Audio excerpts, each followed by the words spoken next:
Hello student, I Mohammad Saqib Asmi, your biology teacher. Okay student, तो आज हम लास्ट लेक्चर के बारे में बात करेंगे जो इस चैप्टर का लास्ट टॉपिक भी होगा।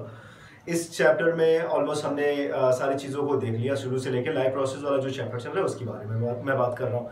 उसमें हम लास्ट में एक्सक्रीशन को देख रहे थे। एक्सक्रीशन इन ह्यूमन हो गया और हमने उसमें एक्सक्रीशन को समझा, एक्सक्रीटरी प्रोडक्ट को समझा, और उसके बाद हमने ह्यूमन एक्सक्रीटरी सिस्टम को, साथ ही साथ नेफ्रॉन और किडनी के बारे में भी सारी चीज़ें हमने जानी।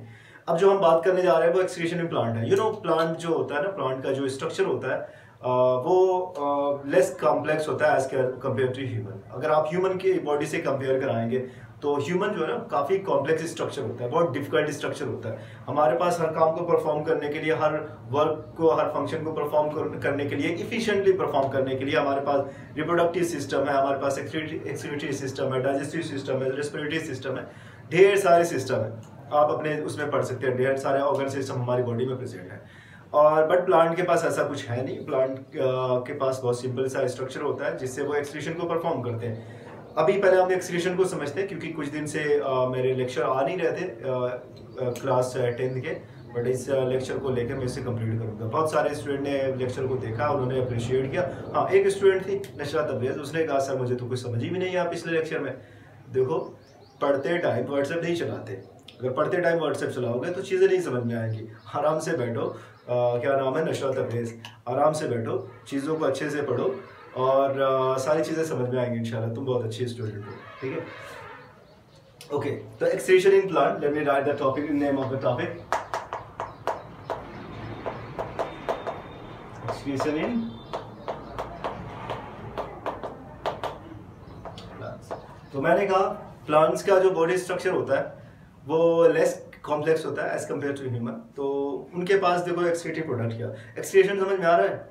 वही excretion, removal of metabolic waste from the body. Okay, removal of metabolic waste from the body हमने यूरिन के बारे में या नाइट्रोजनस वेस्ट के बारे में पढ़ा था। अब हम यहाँ पे भी कुछ उसी तरह के वेस्ट के बारे में हम पढ़ेंगे। तो removal of metabolic waste is known as metabolic waste is known as excretion. अब ये मेटाबॉलिक वेस्ट जिनको हम एक्सक्रीटरी प्रोडक्ट कहते हैं, ये है क्या?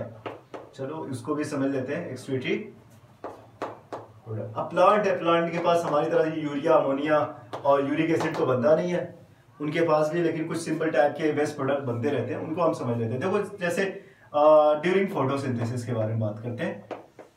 ड्यूरिंग फोटोसिंथेसिस, ड्यूरिंग फोटोसिंथेसिस क्या होता है? ड्यूरिंग फोटोसिंथेसिस बहुत सारे वेस्ट प्रोडक्ट एलिमिनेट होते हैं, वहां से बनते हैं। जैसे उसमें से एक वेस्ट प्रोडक्ट है जिसको हम O2 कहते हैं। हमारे लिए तो वेस्ट नहीं है, हमारे लिए बड़ी इंपॉर्टेंट चीज है, इसके बिना तो काम ही नहीं चलेगा।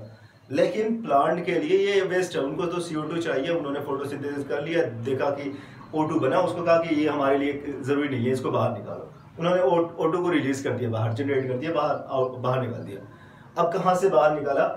इस वेस्ट को कहाँ कैसे बाहर निकाला? लीफ में पाए जाते हैं स्ट्रोमेटा, इवन की स्टेम में भी पाए जाते हैं सब। तो लीफ में यहाँ भी स्ट्रोमेटा का नाम जानते हो आप लोग, जो छोटे छोटे पोर्स होते हैं वो उनसे बाहर निकाल लेते हैं सारी चीज़ों को। तो during photosynthesis releasing of O2 is a type of excretion in plant. Second अब बात करते हैं, ये पहला वेस्ट प्रोडक्ट हो गया। सेकेंड वेस्ट प्रोडक्ट के बारे में बात करते हैं, CO2 के बारे में। CO2 is another waste product. देखो, दिन में तो ये काम की चीज है, रात में काम की चीज नहीं है CO2। दिन में क्योंकि फोटोसिंथेसिस करना है तो ये इसकी जरूरत है, रात में इसकी जरूरत नहीं होती। क्यों नहीं जरूरत होती? क्योंकि रात में उसको फोटोसिंथेसिस तो करना नहीं है, बट रेस्पिरेशन तो हो रहा है ना। रेस्पिरेशन का मतलब ग्लूकोज का ब्रेक डाउन तो हो रहा है, सेलुलर रेस्पिरेशन हो रहा है, ग्लूकोज का ब्रेक डाउन हो रहा है, CO2 वहां से रिलीज हो रहा है, ग्लूकोज का मॉलिक्यूल आपका CO2 H2O में ब्रेक हो रहा है। जो CO2 रिलीज हो रहा है वो प्लांट अपने पास रखते नहीं है। प्लांट कहते हैं इनको बाहर निकालो यार, वरना हमारे बॉडी के अंदर जो थोड़ा वाटर है उसके साथ रिएक्शन करके ये आपका कार्बोनिक एसिड बना देगा। Let them release out from the body. तो इनको बाहर निकाल देता है। सेम प्रोसेस वही रहता है आपका, किससे बाहर निकालता है? स्टोमेटा से ही बाहर निकालता है।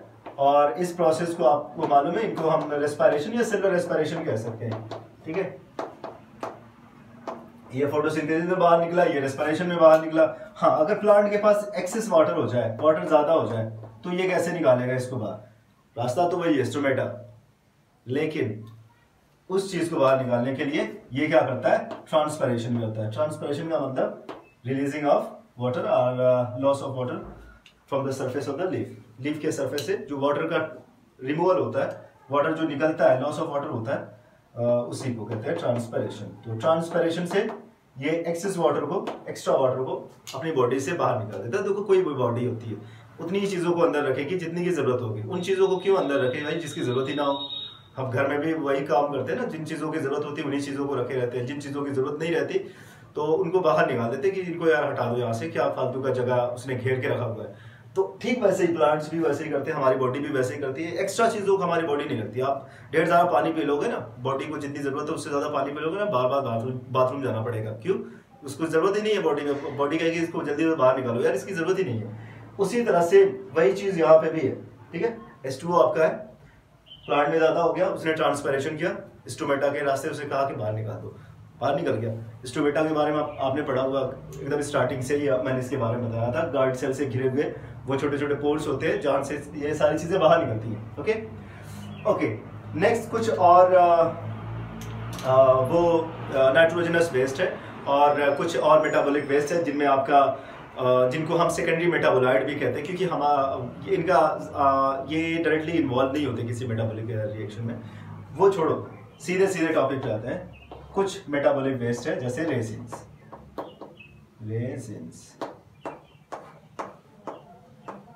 Gums and tannins.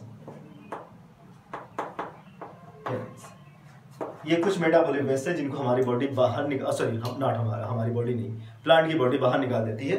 जैसे आपका रेजिन है। अब हम रेजिन के बारे में बात करें, रेजिन कहाँ पे बनता है? ये ओल्ड जो जाइलम होता है ना, ओल्ड जाइलम, उनमें क्या बनते हैं? रेजिन और गम्स बनते हैं। ये रेजिन और गम्स बनते हैं, जाइलम में इनका स्टोरेज होता है, इनको बाहर निकाल दिया जाता है। उसी तरह से जो टेनिन्स होते हैं, आपने देखा होगा कुछ बार्क देखा होगा, प्लांट की जो बार्क होती है आपने उसको देखा होगा, जो छाल होती है सूख जाती है, पपड़ी की तरह से पड़ जाता है, लास्ट में उसको प्लांट से वो अलग हो जाता है, ठीक है। वो भी एक टाइप के वेस्ट होते हैं जिसमें टेनिन्स होती है। हाँ, कुछ और जगहों पे देखो होता क्या ना, लीफ क्यों गिरती है प्लांट से, लीफ क्यों गिर जाती है, टाइम आने पे वो खत्म हो जाती है। क्यों खत्म हो जाती है? क्यों उसको गिर के नीचे गिर जाना पड़ता है? क्योंकि होता क्या ना कि लीफ बहुत ज़्यादा मेटाबॉलिक रिएक्शन कर चुकी है।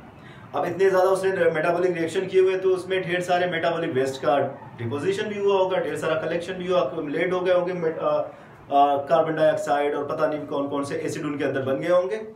अब जो एसिड होते हैं ना उनके उससे लीफ के अंदर है, तो बेहतर है कि लीफ गिर जाए तो ज़्यादा बेहतर है, वरना मतलब कुछ नहीं निकलेगा इसके अंदर। इतने ढेर सारे क्या वेस्ट प्रोडक्ट इकट्ठा हो चुके हैं कि अब ठीक से ये फोटोसिंथेसिस भी नहीं कर पा रही, ठीक है। तो क्या होता है ना, वो फॉल ऑफ हो जाती है, लीफ गिर जाती है। तो वो भी एक तरीका होता है किस चीज को बाहर निकालने का, मेटाबॉलिक वेस्ट को बाहर निकालने का। तो ये आपका जो ड्राइड बार्क होती है, ठीक है ना, ड्राइड बार्क को हटा के टेनिन्स को निकाल दिया जाता है, और जाइलम जो होते हैं ना, गम्स निकलते रहते हैं। जैसे आपने बबूल का पेड़ देखा होगा, उसमें गम वो सारी टेनिन वो रेजिन रोजिन्स निकलते हुए देखा होगा, उनको उनके बारे में बात हो रही है। हमारे यहाँ तो लासा उसको बोलते हैं, वो भी एक टाइप के मेटाबॉलिक वेस्ट होते हैं। तो उनको बाहर निकालना, टेनिन्स को बाहर निकालना, लीफ का झड़ जाना, क्यों झड़ती है? क्योंकि उनके अंदर ढेर सारे मेटाबॉलिक वेस्ट हो गए, उन सारी चीजों को बाहर निकलना, CO2 का बाहर निकलना, H2O का बाहर निकलना और ऑक्सीजन का बाहर निकलना, ये क्या है? आपका एक्सक्रीशन इन प्लांट है। इन सारी चीजों को अच्छे से पढ़ लीजिए, समझ में आ जाएगा। बहुत ज्यादा लंबा लेक्चर नहीं था, आसान सा लेक्चर है, छोटा सा लेक्चर है, 10 मिनट लगेगा, आराम से बैठ के देख लो, ठीक है। मैं एक बार फिर से नसरा से कह दे रहा हूँ, इस बार व्हाट्सएप पे किसी को रिप्लाई मत देना, मैसेज कर देना, कह देना कि भाई अभी मैं पढ़ने जा रही हूँ, कोई इधर बीच में कोई टिनफिन ना करे, ठीक है। मैं टॉपिक कंप्लीट कर लूँगी, नोट्स बना लेना है, फिर उसके बाद रिप्लाई करना है, ओके। तो इतना जितना भी पढ़ाया गया उससे अच्छे से आप लोग पढ़ें, सारी इन्फॉर्मेशन को कलेक्ट करें। इंशाल्लाह आप लोग बहुत अच्छा करेंगे, हार्ड वर्क करते रहें, एग्ज़ाम आपका नज़दीक है, कोई कोताही नहीं। Thank you so much.